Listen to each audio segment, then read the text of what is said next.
कक्षा 11वीं के बच्चों के लिए मैंने गुणोत्तर श्रेणी आरंभ किया था। उसमें मैंने nवां पद पर आधारित सवाल हमने बहुत पहले करा दिए। n पदों का योगफल का फार्मूला पिछले क्लास में मैंने बताया था, उस पर उदाहरण भी कराया था। आज मैं उसी को कुछ आगे बढ़ाते हुए एक प्रश्न मैंने लिखा है। किसी गुणोत्तर श्रेणी के प्रथम 3 पदों का योगफल 16 है तथा अगले 3 पदों का योगफल 128 है, तो गुणोत्तर श्रेणी के n पदों का योगफल क्या करें। तो बच्चों, इसके हल के लिए जैसा कि आप जानते हैं गुणोत्तर श्रेणी क्या होता है, a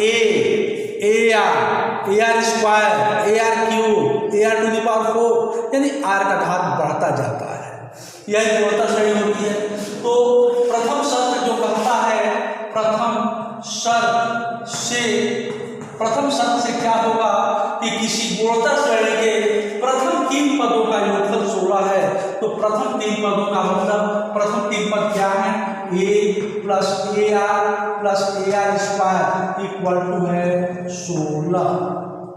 ये a कॉमन ले लिए और ये बचा 1 plus r square equal to है 16।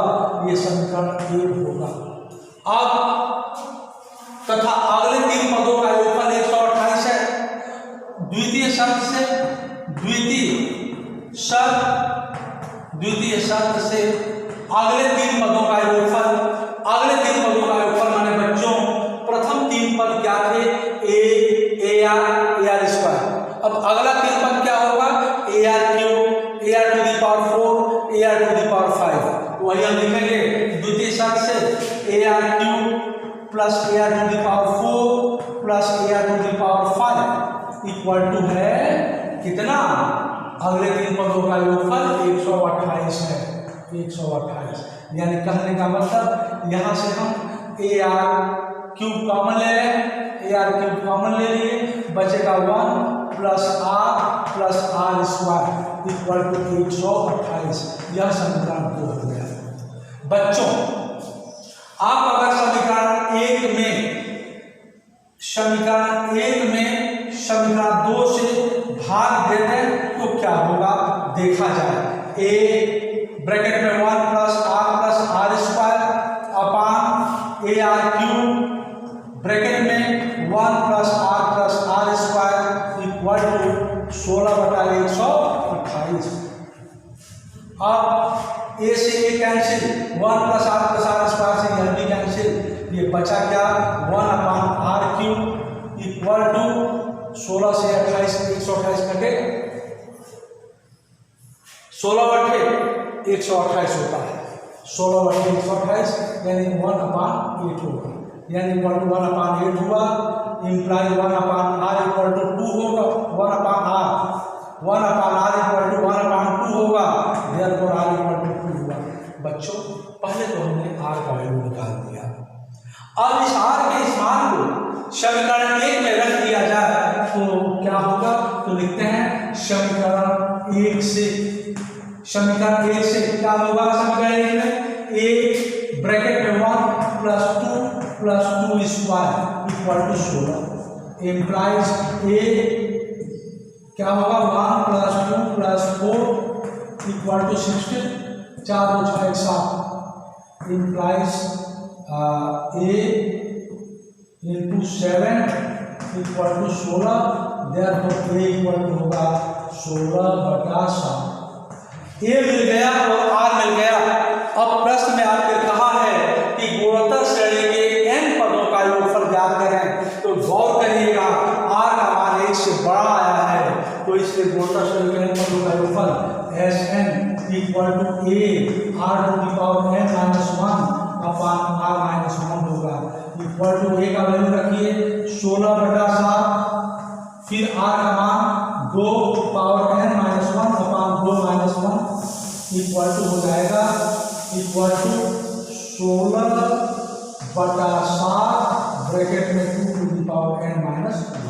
यही आपका आंसर। इस तरह से आप जो है गुणोत्तर श्रेणी के n पदों के योगफल के आधारित सवालों को कर सकते हैं। मैं आगे चल रहा हूँ और आगे बढ़ते हुए मैं आरंभ करूँगा आगे क्या कि गुणोत्तर श्रेणी के अनंत पदों का योगफल। आप जैसा कि देख रहे हैं, आप नोट कर लिए होंगे, मैं इसे मिटा रहा हूँ।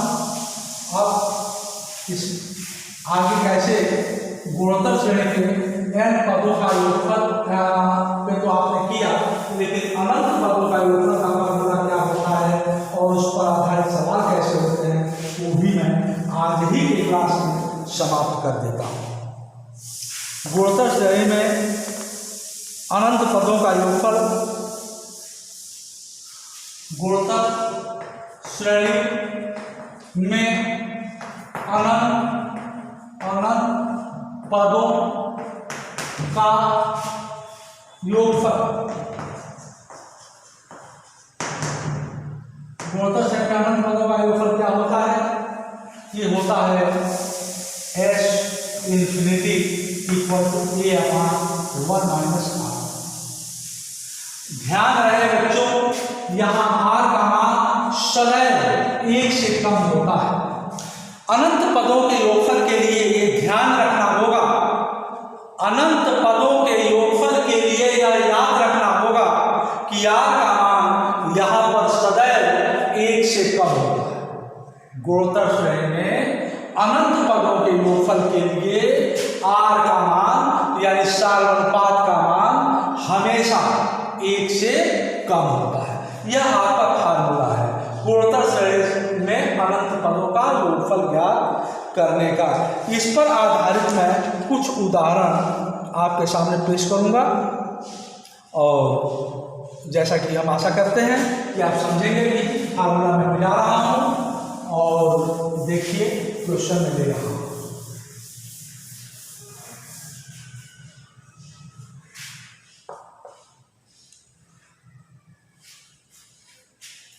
गुणोत्तर श्रेणी 1 + 1/2 + 1/4 प्लस डॉट इंफिनिटी का योगफल ज्ञात करें, योगफल ज्ञात करें। देखिए बड़ा ही सहज है, यहाँ a का मान क्या है, प्रथम पद क्या है हल में, यहाँ a का मान 1 है, r का मान क्या है 1/2/1 यानी 1/2 आएगा जो 1 से कम है। r का मान क्या आया 1 से कम यानी 1/2 आया है।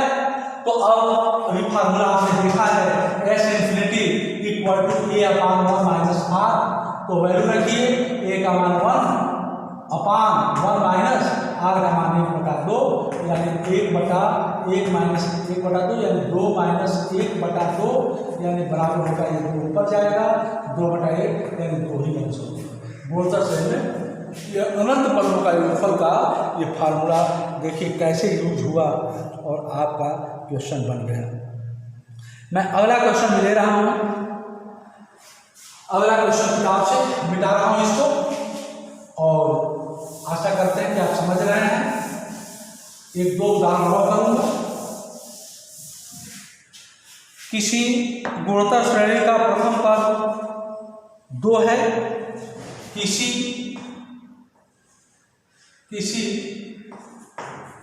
गुणोत्तर श्रेणी का प्रथम पद 2 है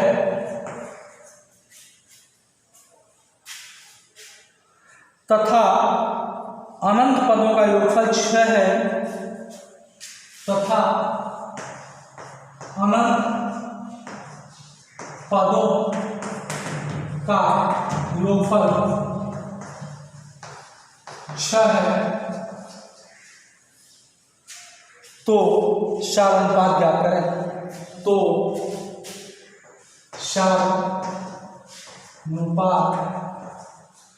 ज्ञात करें। देखिए कितना सहज है, थोड़ा ध्यान देने की जरूरत है। यहां a बराबर दिया है 2, अनंत पदों का योगफल s इंफिनिटी इक्वल टू दिया है क्या 6, s इंफिनिटी इक्वल टू दिया है 6। अब इंप्लाइज एस इन्फिनिटी 6 है। अब एस इन्फिनिटी का formula A upon 1 minus R equal to है 6। ए का मान 2 बटा 1 माइनस आर बराबर 6 इम्प्लाइज 2 बराबर 6 minus 6 R implies 6 R equal to 2 minus 6। ध्यान दीजिए 2 R sorry 6 R equal to 6 minus 2 implies R equal to 4 upon 6। Therefore R equal to मिला 2 upon 3। ये आंसर होगा। और भी कोई क्वेश्चन मैं लेता हूँ, उदाहरण स्वरूप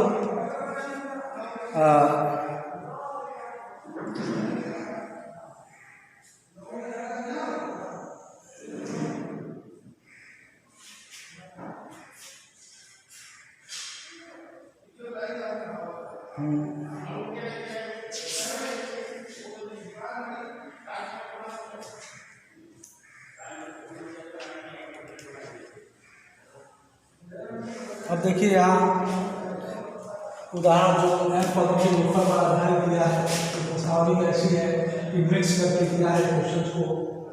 गुणोत्तर श्रेणी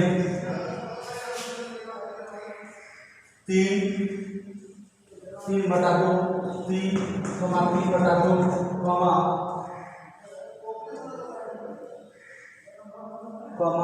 3 बटा 4 के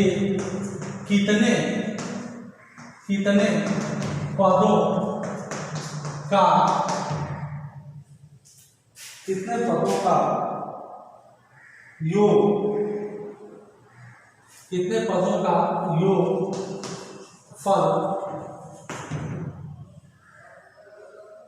3 शून्य, चश्मा पहनना पड़ेगा, अंक देखने में दिक्कत होती है। 3069 3069 अपान 512 है 512, यानी गुणोत्तर श्रेणी 3 बटा 2 3 बटा 4 डॉट डॉट के कितने पदों का योगफल 3069 बटा 512 है। बच्चों इसके हल के लिए ये n पदों के योगफल वाला फार्मूला है, तो ऐसे में आप a इक्वल टू 3 लिखें, r equal to 3 upon 2 upon 3 means 1 upon 2 आएगा। अब ध्यान देंगे कि यहाँ r का मान 1 से कम है। फार्मूला जब लगाएंगे एसएन इक्वल टू कितने पदों का योगफल, यानी यहाँ n पूछा गया है, योगफल दिया है। एसएन इक्वल टू 3069 अपान 512 है। इम्प्लाइज एसएन का formula a 1 minus r to the power n upon 1 minus r equal to 3069 upon 512। Implies a का वैल्यू रखो 3 और फिर 1 माइनस r का value 1/2 to the power n upon 1 minus 1/2 equal to 3069 upon 512। Implies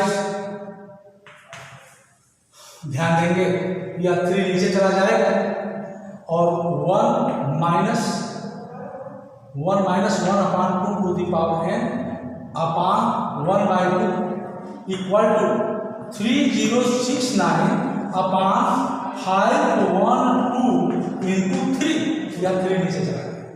ध्यान देगा। फिर implies ये होगा, देखेंगे ठीक से, 1 minus 1 upon 2 to the power n equal to 3069 upon 512 into 3। और एक चीज और, यह 1/2 नीचे है जाएगा तो यहाँ ऊपर जाएगा इंटू 1/2। ऐसे बच्चों क्या कट रहा है इस पर भी थोड़ा विचार कर लिया जाए। इसके लिए 3 से, ये देखिए 3 से 3 1 जा 3 0 3 2 जा 6 3 3 जा 9। अब इम्प्लाई, अब देखिए कुछ 3 तरीके का और 3 चौकोर तरीके 3 का भी 30 नहीं कटेगा 3 से, तो हम ज़्यादा झमेले में भी नहीं पढ़ाएंगे। अब देखिए क्या करते हैं, 1 माइनस ये उधर जाएगा, इसको इधर ला रहा है, 1023 upon 1024 equal to 1/2 to the power n, ऐसे लिख दिए। इसको इधर लाए, इसको उधर ले गए। अब ये होगा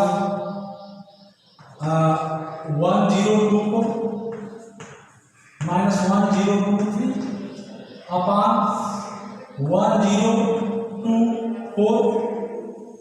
equal to 1/2 to the power n implies ये घट के 1/, अब 1024 को फैक्टराइजेशन करनी पड़ेगी, और जहाँ तक हमें भरोसा है कि ये 2 से ही होगा, 2 दूना 4 दूना 8 दूनी 16 दूनी 32 दूना 64 दूना 128 दूना 256 दूना 512 और 512 दूना 1024, यानी 2 के घात 10 होगा। 2 के घात 10 बराबर 1/2 के घात n। इसलिए जब घातों की तुलना करेंगे, याद करिए कि दोनों पक्षों को मैंने पलट दिया, 2 के घात n इक्वल टू 2 के घात 10, इसलिए n बराबर होगा 10, यही आंसर होगा। और इस तरह से आप गोचर श्रेणी के n पदों का योगफल और अनंत पदों का योगफल दोनों पर आधारित सवालों को अच्छे से कर सकेंगे। इसी उम्मीद के साथ आज की कक्षा यहीं पे समाप्त करता हूँ। धन्यवाद।